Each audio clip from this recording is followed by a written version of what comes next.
Tristan, welcome to the show. Thank you, Mum. Yeah, I guess for a bit of background, so the audience has a bit of info. I think we actually connected on LinkedIn first of all, and yeah, had a virtual coffee, which is really cool, considering we hadn't met or anything. And then yeah, got talking. I knew you were based in Bali. I found myself in Bali, so here we are, which is really awesome. I guess a good place to start would be, yeah, what's brought you here? Because I think you've just recently moved here permanently, right? Yeah, so permanently for now, let's say that. So I've been here about 7 months and loving it so far. Yeah. Wicked, yeah, and I wonder what sort of allowed you to do that, right? Because you've got quite a few different ventures going on at the moment. Yeah, I guess feel free to summarize like what's been going on there. What have you been working towards? Yeah, I guess since lockdowns, I've been outside of the UK, living in hot climates, one of the benefits of having an Aussie wife. And yeah, my businesses are predominantly online, so I get back to the UK and see clients face to face generally once a quarter. But the way I've set things up is I can kind of be based from anywhere in the world. And I ended up out here because one of my business partners, he was out here and he did a great job of selling it to me. Wellness, fitness, sun, beaches, great food. I thought that's a bit of me. And yeah, strangely, I moved out here without ever visiting it. So Wow. yeah, took the leap, and yeah, that risk has paid off so far. I love it. Yeah, I can imagine it's not a bad lifestyle here, is it? Yeah. I wonder then, because a lot of people will see that and they'll see this finished product, right? He's got this set up, he's moved here, he's got a beautiful wife, and he's, beautiful country. But what has led you up to this point? Because no one really sees how you got there, right? And all the sort of struggles and hardship you went to. So how's that journey been for you? Yeah, I'd love to say it was like one grand master plan to end up here in a country I love with a wife that I love and businesses that I love running, but it definitely hasn't been that for me. I guess it's been a journey of self-exploration and kind of like figuring out what do I really like and what don't I like, and I guess you could call it purpose. I've always kind of like, don't know, early on in my career anyway, I felt like there was something missing all the time, and I was always chasing it through promotions in the corporate world. And for me, it led to like short-term satisfaction of getting that pay rise, getting that extra responsibility, getting an exciting new job, but that would always tend to wane quite quickly for me. And so I think I was probably searching for something externally that was a bit more internal, if I'm honest. But I would have never really discovered that without the sort of journey that I've been on. Because I guess some people are lucky where they know exactly what they want to be very early in life. That wasn't me. I was always trying to figure that out, and I guess it's kind of been a bit of a journey of each step has led to something else and showed me some things that I do like and showed me some things that I don't like. And I guess I'm still on that journey, but yeah, definitely much more satisfied and inspired by the things that I've got going on in my life right now. Yeah, and it just seems like the normal thing to do, right? Like go to a job, get a promotion, then go on to another place. And I feel like, again, a lot of people will sort of start to look at themselves. Oh, why can't I stay at this job long enough? Or why can't a company take me on for longer? Or this type of thing. Why can't I find my passion and purpose? I feel like that's a real stress for a lot of people. In your case then, were you getting frustrated by that? And how did you deal with that? Was there a point where you just kind of accepted, okay, I guess this is just who I am or what life's supposed to be? What was that moment you were like, okay, actually there's more to this. There's something else I can do. Yeah.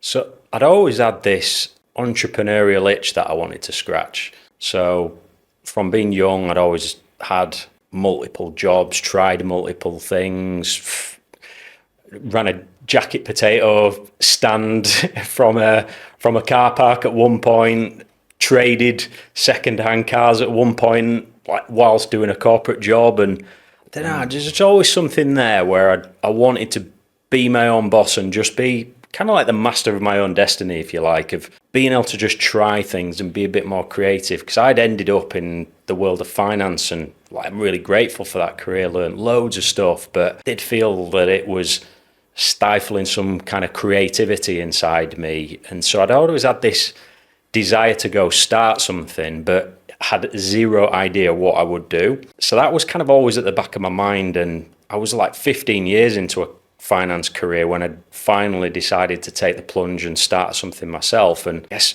each year I left it, and each year I climbed up another rung of the ladder, it became a bit more difficult to be able to step away from that. So the thing that really pushed and inspired me was meeting my wife. And not long after we met, she had some bad news of losing her job, and that just kind of forced her hand to think about, what do I really want to do with my life? And she went out, set up her own business, absolutely flew, loved what she was doing, was creating something amazing. And I was seeing what she was doing, and that really inspired me to actually think, right, that's something that I want for myself. And then I started thinking about, okay, so what is this? And the journey for me was, having worked for 15 years in banks, I decided, actually, I'm going to upskill myself and go learn some other things. And I went and did an MBA for 2 years. That was almost like the line in the sand for me of,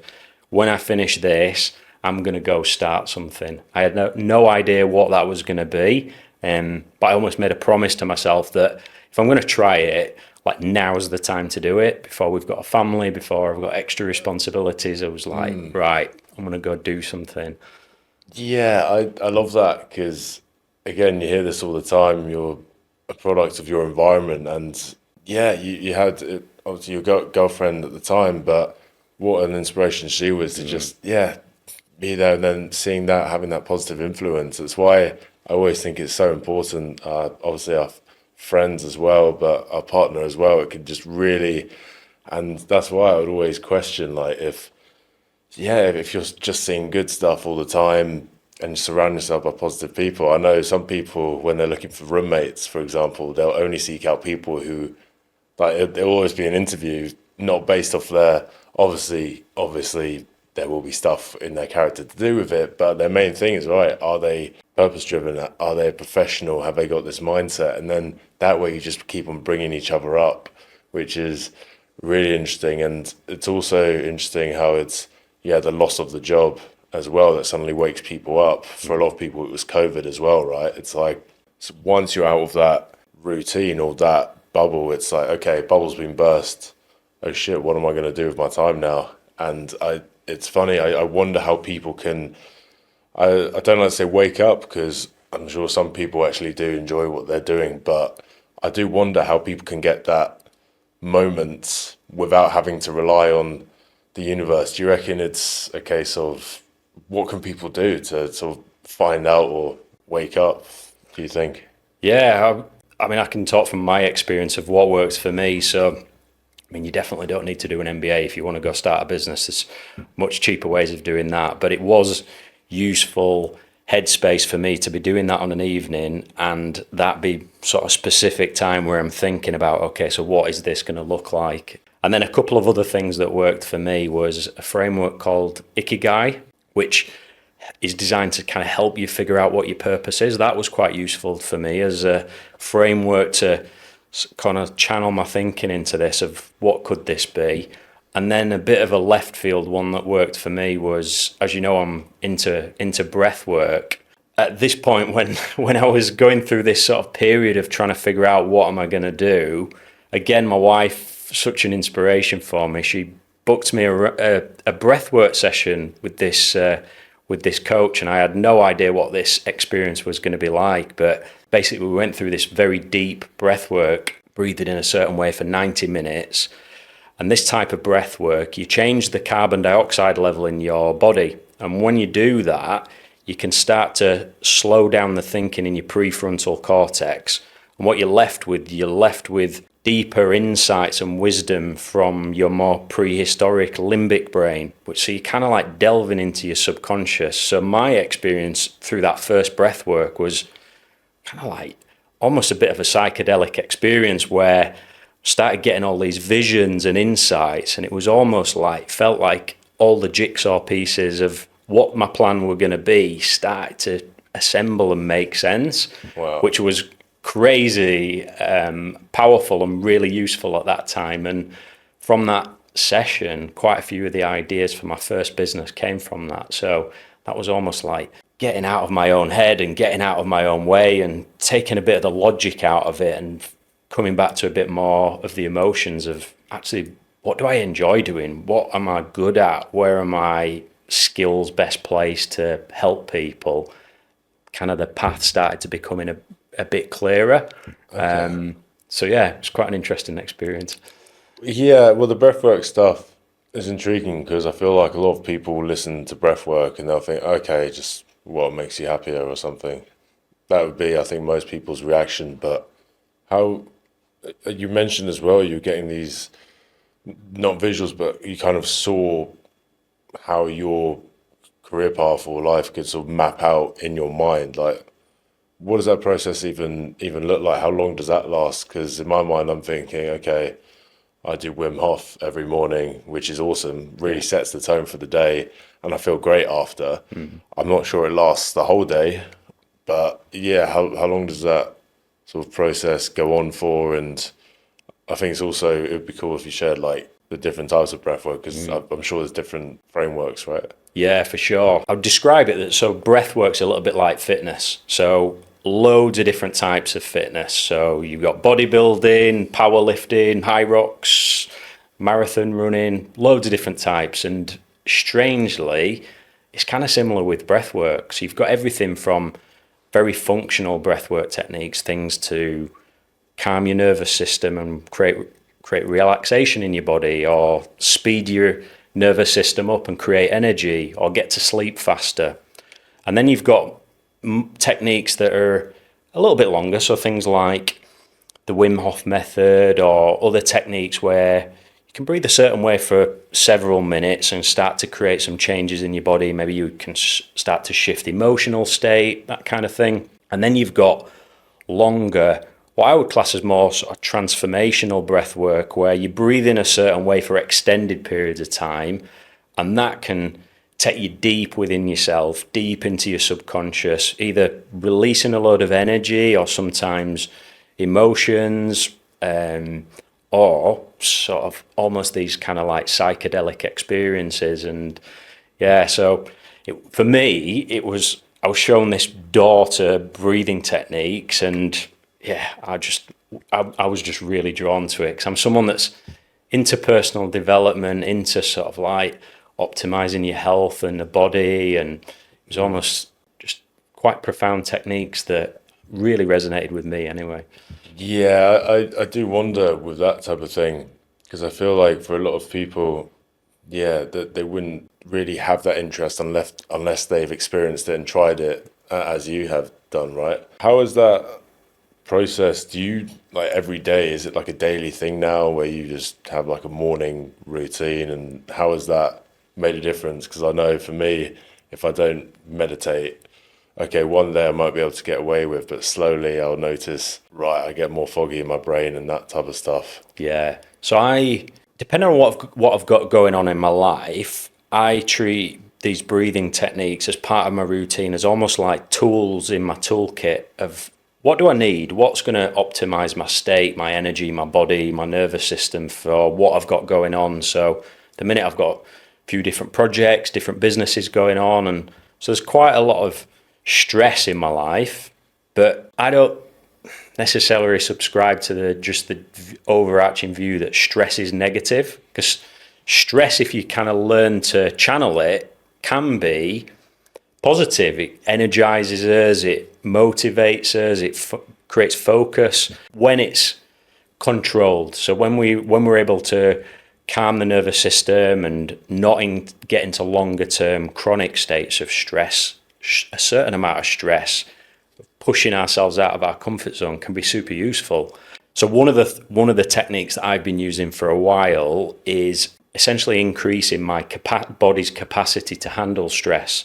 So you can measure this with something called your heart rate variability, and essentially that's your body's ability to switch from fight flight into rest digest. And the higher your heart rate variability, the faster you can calm your body once the stress finishes. So for example, if you're working, have a busy morning, then you want to switch off and relax for lunch, the higher your heart rate variability, the quicker you'll just be able to calm and relax whilst you're having your lunch. So that's something I'm focusing on quite a lot, and I've been doing for a little while, and yeah, the techniques I'm using are very effective for that. And then what I tend to do is I tend to also have a technique for getting to sleep quite fast on a night, and then once a month, once a fortnight, I'll do one of the longer breathing sessions to go a bit deeper within myself. So yeah, that's generally takes about 90 minutes. So it can be quite an intense journey as well. So I wouldn't want to do that every day. Right, yeah, but it's so important that you keep on coming back to it. It's like a never-ending journey and never-ending process, right? And there's a lot of stored emotions there, and I don't think we ever quite get rid of all of them. The heart rate variability one's really interesting because I've heard that's a big thing when people are sort of monitoring like health, and it's a big health indicator as well, I've heard. And that is, you touched on something really interesting there, which I didn't realize, or I wasn't conscious of it being such a problem for me. But I get this, I don't know if this is the same thing, but I'll have this thing, right, where again, I'll be working and I'll be in like working in that type of thing. Then I'll meet someone for lunch or even my girlfriend, and I'm still in that state.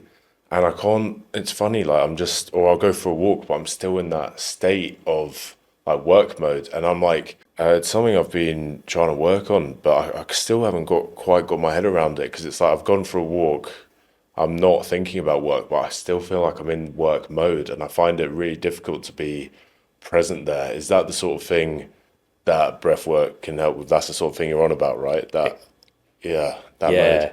Exactly that. So there's a couple of things you can do. If you're increasing your heart rate variability, that increases your body's ability to unconsciously calm itself.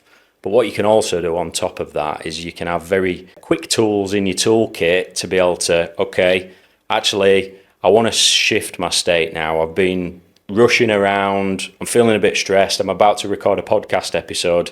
Actually, I want to be in a different state for this. I want to be grounded, present, calm.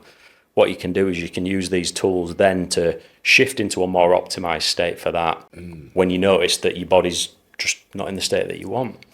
Yeah, well, I mean, that's definitely something I'm going to be looking into for sure. And there's also, because I do pro wrestling, right? And it's funny because you're doing all this performing and that type of stuff, and I can train as much as I like, don't get nervous, it's training. But then the second you do a show and it's in front of 200 people, your heart rate just goes absolutely crazy and you're just absolutely bricking it.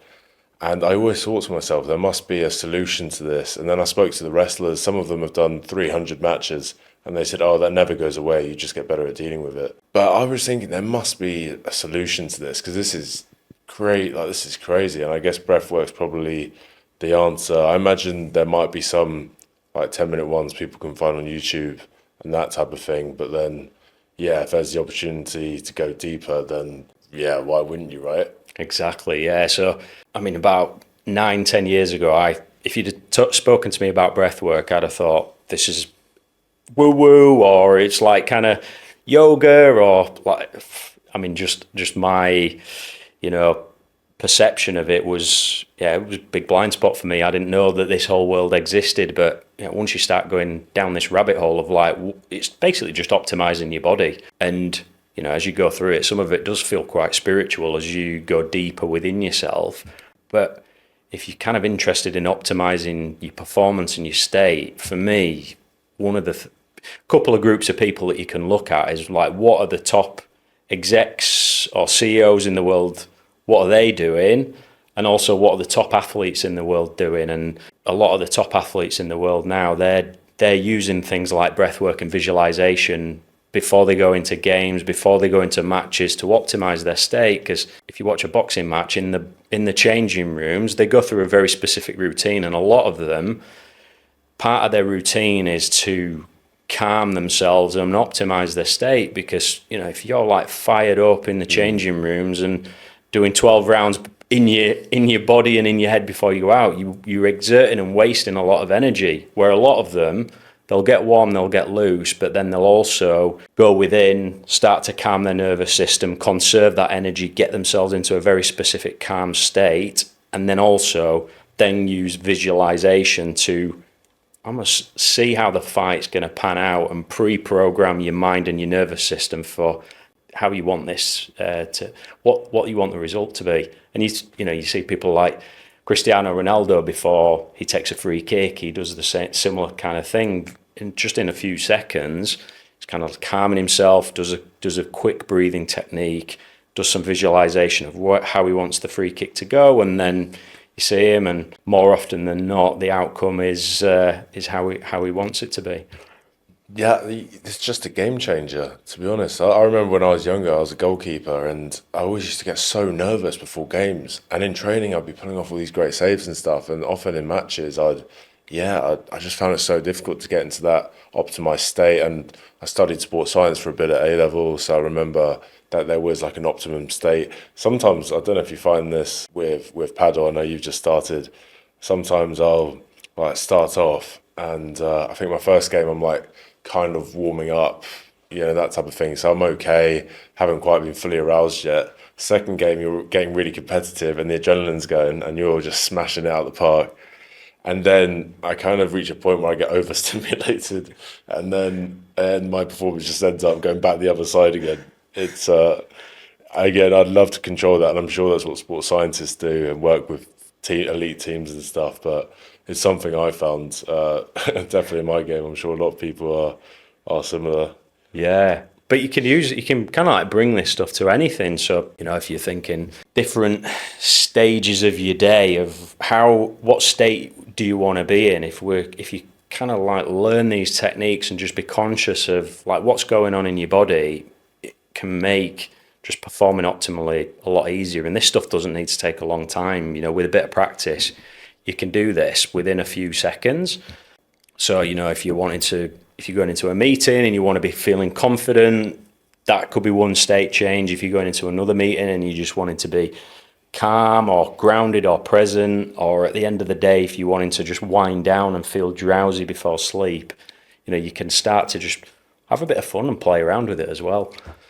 Yeah, and it's also funny as well because you mentioned at first, I think a lot of people can be quite close-minded to this type of thing and think it's woo-woo, but people say, oh, it's like all that spiritual stuff, but the reality is it just forms a part of our everyday life, and beneath these sort of labels that people create, you actually realize it's a part of everyday life. Like this breathwork stuff, you do sort of find out, who you truly are and uncover all this stuff, and I just think it is just part of who we are. I remember someone told me, like, people talking about heaven and hell, but then it's like we're kind of in heaven right now. I mean, we have so much opportunity. We can fly to anywhere in the world. We can create whatever we want to create.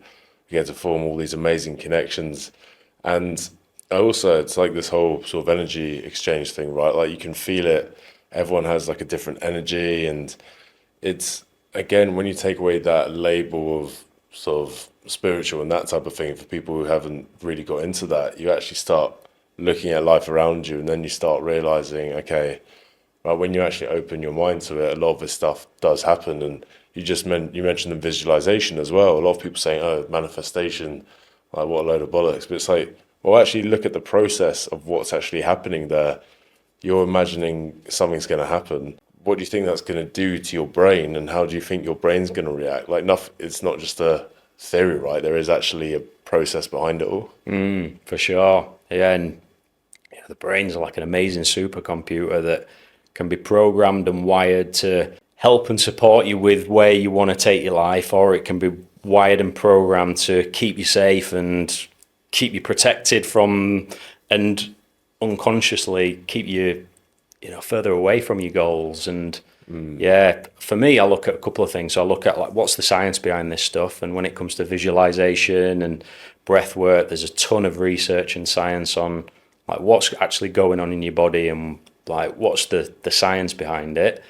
But then I also just go on like, how does it make me feel? And you touched on a really interesting word there for me of energy. And like energy is a big one for me, where about 10 years ago, I wouldn't have really given my energy a second thought. It was kind of like my energy is what my energy is. But now my mindset is more of like I can own and control my energy. So I'm not on top form every single day, but I know that if I'm a 6 out of 10 in energy because I've had a disrupted night's sleep for some reason, I know that I've got tools in my toolkit that can boost me up a few points, and that just makes my day much better. I've got much more mastery and control over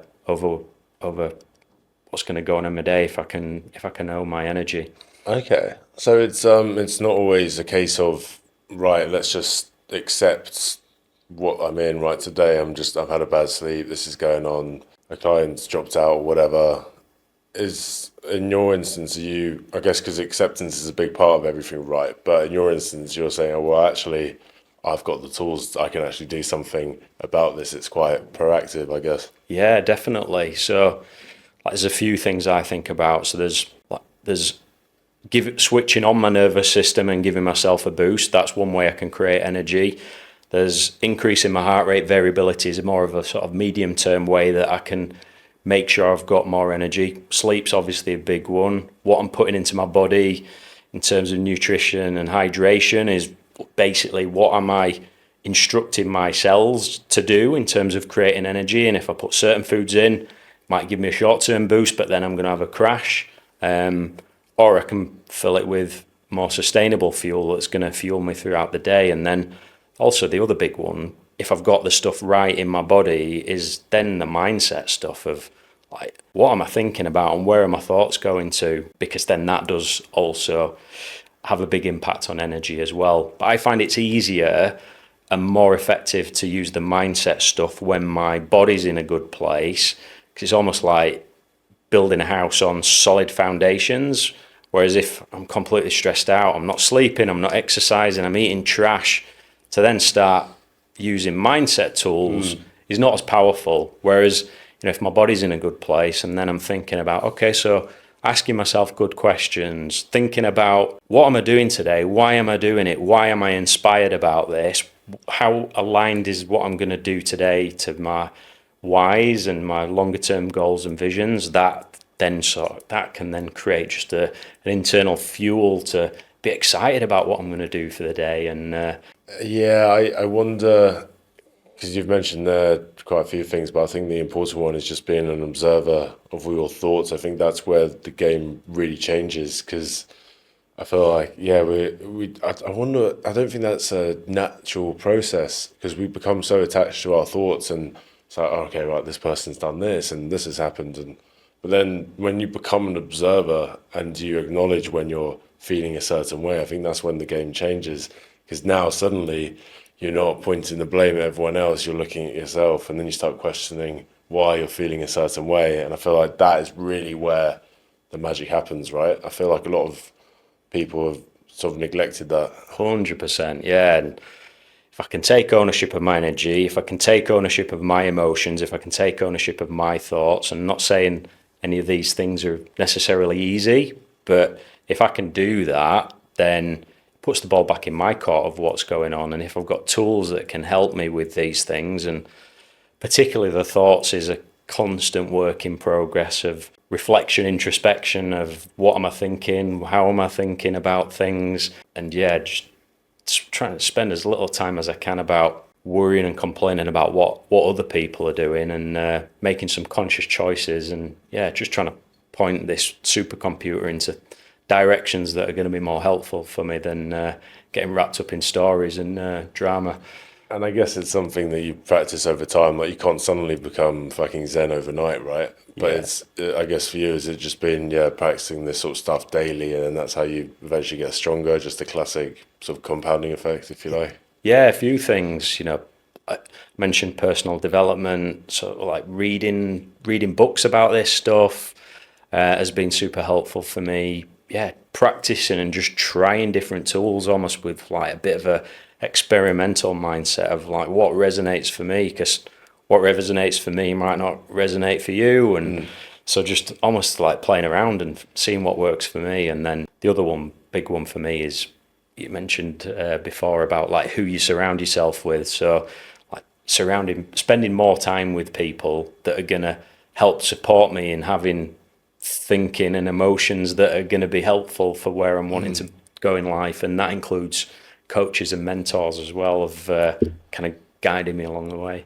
Yeah, it's been a big theme on there. Everyone's been like on this podcast. Everyone's just like, right, find someone who's gone on the path that you've gone on, and just fucking listen to them, and then it can save you, years and lots of time and that type of thing. That was something I was keen to touch upon because you mentioned earlier you always had that sort of entrepreneurial sort of spirit or mindset, right? Which is, I think, very much tied to sort of growth mindset, the belief that, right, you can change your circumstances, you can change who you are. Did you always have that? What was your environment like growing up? Because I feel like that plays a big factor in that type of thing as well.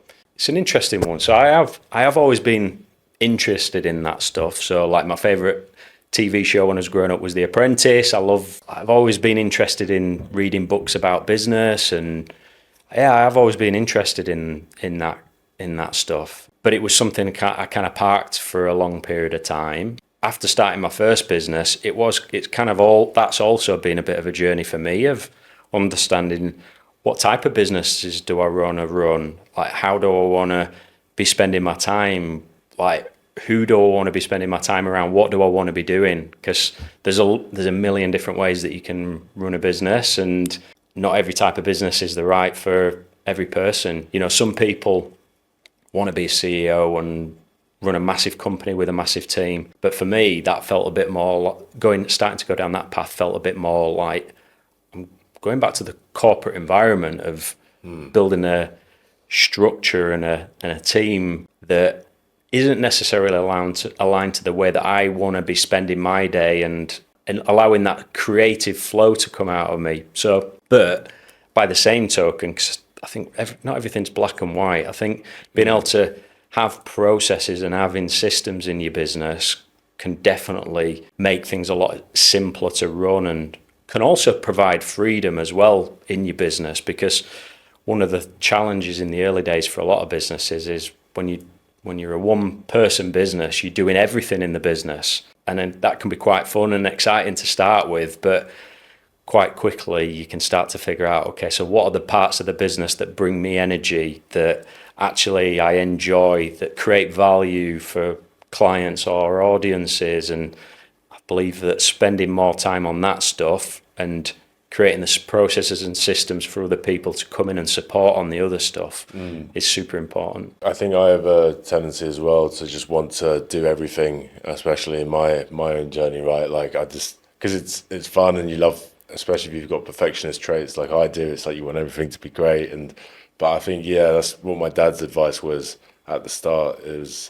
I said, what was the best piece of business advice you received? And he just said, he asked someone this, and someone said one word, and it was delegate. And just delegate. And like you said, you're not, it's like school as well, you're not going to be great at everything, so why not just get other people to do it for you? And I think that can apply to all walks of life. I was keen to touch upon something you mentioned there, because you mentioned building something bigger, it would be too similar to that corporate lifestyle, right, that put you out of alignment. But then you were doing that for 15 years, I think you said. So is that to say you were out of alignment for 15 years? And what did that mean for you? Because some people look at that and think, okay, but unless you were living right up unto your means, that means you saved money and then had the opportunity to go and study and work later. So how do you reflect on that period of your life? I think so. For me, I kind of liken your job and your career a bit like living in different countries or living in different cities. Like everywhere or every job has generally got pluses or minuses. And for me, it's trying to figure out whether it's what work am I doing or where do I want to live? What place or thing has got the most pluses that work for me? Because, like running your own business is like, it's glamorized often, starting a business from your garage and then creating Facebook or Apple. Like, it's almost like Hollywood has almost like glamorized what running a business is like. And yeah, don't get me wrong, I've loved every business that I've started and run, but there's often real challenges, and we talk about personal development. For me, it's it's certainly the biggest personal growth journey that I've been on is starting and running a business, constantly outside of the comfort zone, testing resilience, shining a mirror up to sort of like self-limiting beliefs and thoughts. And like, if you can kind of get through the other side of that, there's big personal growth from it. But it's my experience is generally it's not just a linear path of progression. There's sort of challenges, but I've learned the most for sure. It sounds so cliche from those challenging times. But in terms of going back to your original question of like working in the banks, was I outside of alignment? Yeah, probably. But I guess I wouldn't take it. I wouldn't take any of my decisions back, because it's kind of like led me to where I am now. And the things that I've picked up and learnt along the way have all been super useful. I've met some amazing people along the way. It's also shown me things that I do enjoy and do like, and things that I don't. And so, yeah, it's all been sort of like a journey of self-discovery, of one step has led to the next. And I don't know if I'd have ended up where I am now without those steps before it. And I feel as though you can only go on that journey of self-discovery if you do something. I had my mate Declan on the pod as well, and yeah, asked a similar question about finding your purpose. And he was quite straightforward. He was just like, look, just do something, just get anything done, and then you can figure out if it's going to be the thing for you. And I remember we had a great conversation as well, because when you're young and you are a bit hungry, you've got this desire, you're like, right, what's my thing?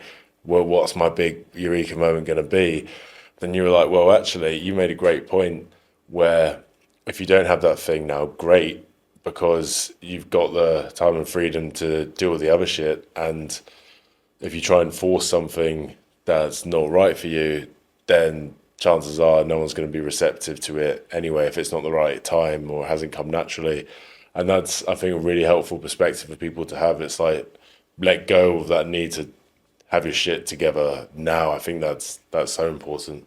Yeah, I think that's great advice from your other guest of like, be in action, try some stuff, almost have this mindset of like, if it don't work out, then like you'll figure it out along the way. And like always being in action of like, what's the next thing, and trying to enjoy it sounds super cliche, but I think it's so true, of like trying to enjoy the journey along the way as well. Yeah, and I presume if you're not going to be happy at that stage of growth or whatever it is, then you're not going to be content at that place in the future that doesn't exist yet.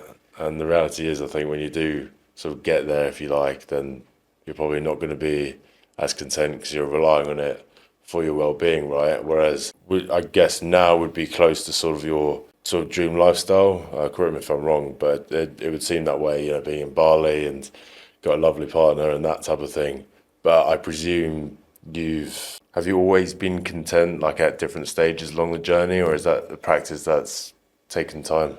Practice has taken time for sure. I would say I've got a tendency to fall into like overworking mode. I enjoy work generally, and that can lead me to periods of like leaning on that too much and letting some of the other stuff in life get a bit out of balance. So it's been a bit of a journey of self-reflection and spotting when I'm doing that. Plus, I mentioned my wife a couple of times. She's great for this as well. Very good at asking powerful questions. And then also I've just, again, sort of like created tools that work for me around that. So things like setting goals that are not just around work, that are around other stuff in life, having daily priorities that are not just around work, that are around other stuff in life that's important to me. So then I'm able to check out of autopilot and go from sort of like my natural comfort zone or pull to work to also just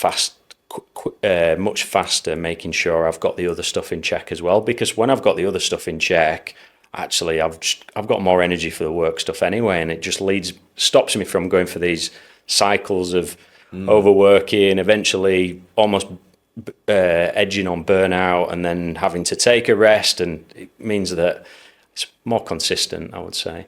Yeah, that's really interesting, Because yeah, I think we discussed this previously as well. It's when you find that thing, you just want to keep on working at it, and it doesn't seem like work, and you're like, well, you can create valid excuses for it. Oh, but I'm building our future. I'm doing this, and it's amazing, and I'll be able to give back and do all this type of thing. But you're right. I think if it does come at a trade-off at your relationships, I know that your health as well, your sleep, then okay. Again, we've discussed the compounding effects of actions over time. It comes up on this podcast a lot, but okay, one night you're getting 5 hours sleep, 6 hours, fine.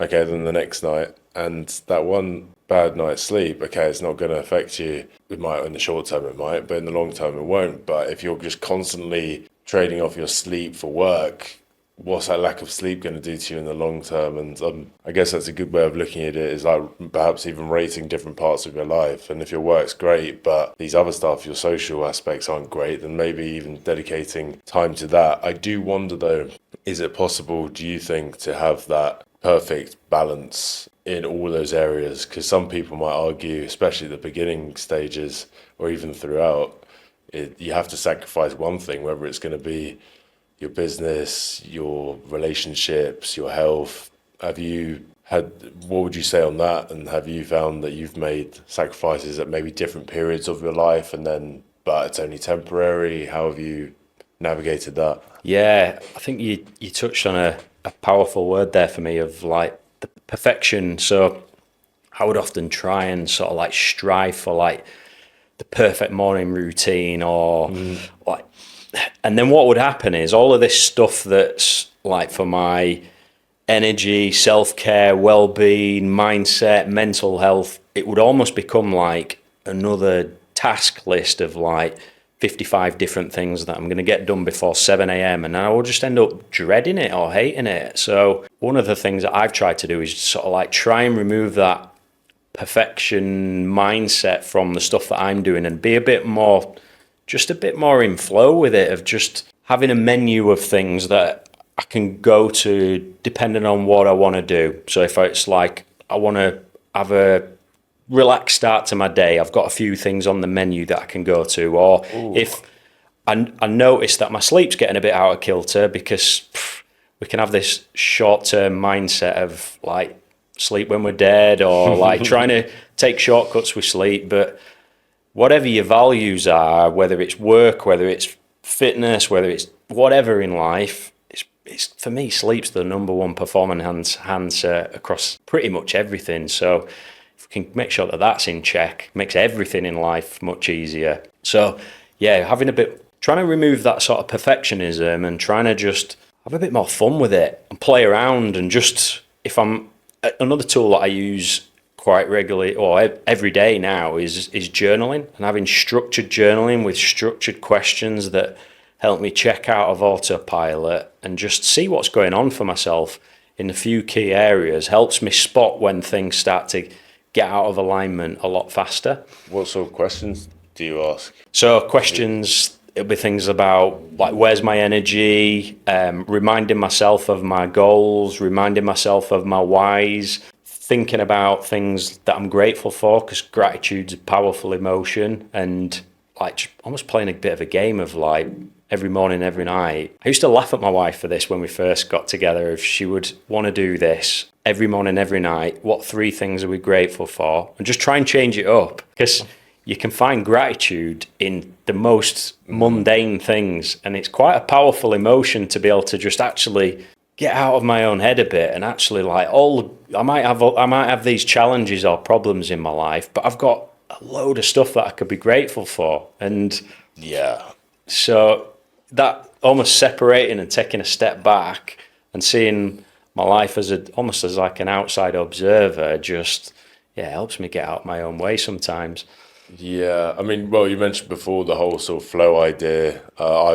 That's something that has really shifted in my mind as well. Because I realized it was quite powerful actually. Because that you can be a slave to everything. For some people, it's caffeine. For some people, for some people, it might even be sex, or it might be something else. One thing I found, I was a slave to the routine, and like kind of a big moment for me because I was like, oh shit, like actually, wow, I need my jiu-jitsu in the morning, I need this and that. And then now what happened is, again, I had this big sort of physical breakdown where my body just sort of gave up because I was pushing the sort of business side of things 100%. I was pushing myself physically, and eventually my body was just like, right, you haven't slowed down, so let's make you ill. And that was a big reality check. And then I met a fantastic coach at Beyond. I'm actually repping their t-shirt, funnily enough. But yeah, he was fantastic because that was when I had like a big migraine, and I actually had a fever, and I still decided to attend this class because I just thought I'll just shake it off. It's nothing. Anyway, I had this big migraine and from an exertion headache, and then it just made everything in my body 10 times worse. And I spoke to him after, and he's like, mate, like if you're going 100% all the time, you're never, it's your body's going to give up on you eventually. If your body and your mind is connected, and just having that reminder. And now it's like being content with the fact that, okay, right, if I have more than one rest day in a row, life's still going to be the same. It's okay, and I'm probably going to enjoy my workouts even more, and in be able to focus on my work. And there's like benefits to everything, and I think just having that mindset's really important. And yeah, again, you mentioned the gratitude thing. I mean, that's really cool. Just listing 3 things every day, and then making sure they're different each time. And also the goal setting as well, just making sure you're aligned, because those, I guess, can sometimes change, right? Your goal, you can say 5 years ago is not going to be different to who you are now, and maybe even a month ago it might have changed. I think that's really interesting, and that's something I think we should all do. How many of us are just sort of going through life, like going through the motions, like what do you actually want? Perhaps if you were to rate everything in your life at the moment on a scale of 1 to 10, your relationships, your this, your that.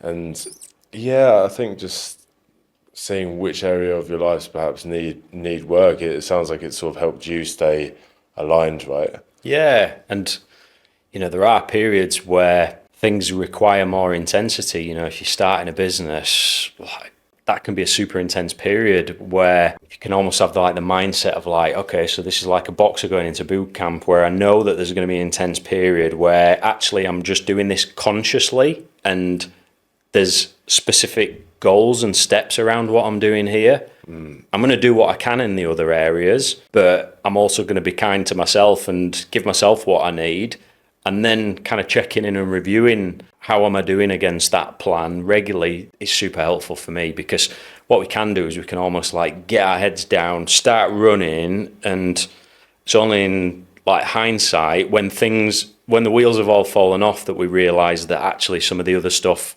where have I gone? I've run in the wrong direction for a load of time, where actually I'm kind of self-reflecting, what's my vision, what's my goals, okay, so what's the short-term missions, what am I working on right now, and constantly just aligning on that compass of, am I heading in the right direction, and is this bringing me fulfillment and experiences in life as well? Yeah, it's I think also just, well, as you've said, just being purposeful with all your actions, and just, okay, why am I doing this, and discovering your whys as well. A common theme that I've noticed talking to you is that a lot of your success does come down to your wife, right? And the influence that she's had in your life is pretty amazing, really. I mean, inspiring you to start your own business, go into the whole breathwork thing, not to mention all the sort of small differences that's made throughout your daily life. If anyone's listening now, how do they attract the right partner? Because clearly it's done wonders for you, right? Yeah, I think that's been a journey and a process in itself as well, of figuring out what kind of relationship do I want, what do I bring to a relationship, what do I want from a partner.